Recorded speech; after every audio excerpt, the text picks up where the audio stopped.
Little Yangtze is a concentration camp located at Big MT before the Great War. Executive Order 99066 designated certain areas as military zones, and the Chinese Americans in these zones were to be relocated to internment camps.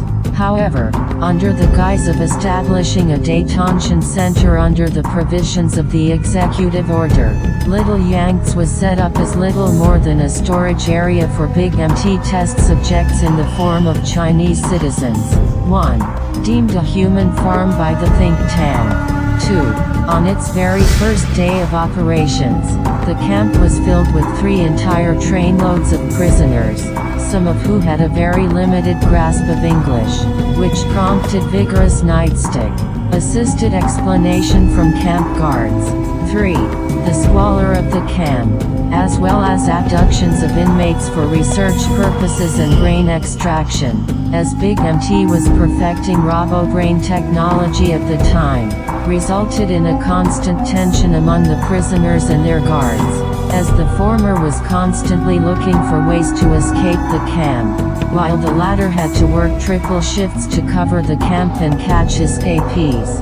The resulting morale impact prompted the camp commander to requisition freshly prototyped explosive collars to stop escapees dead in their tracks.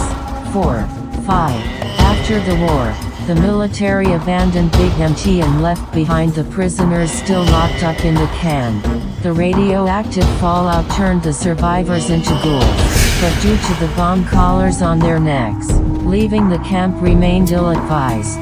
As it stands, they were forced to eke out an existence for over 2 centuries, locked inside the prison camp. In the late 23rd century, Elijah rediscovered Big MT and for a time used Little Yangtze as his base of operations, reverse engineering the technology used to force prisoners into submission for future use in breaching the Sierra Madre, searching for a specific frequency, and used the bomb collars and the prisoners as test subjects. 6. 7.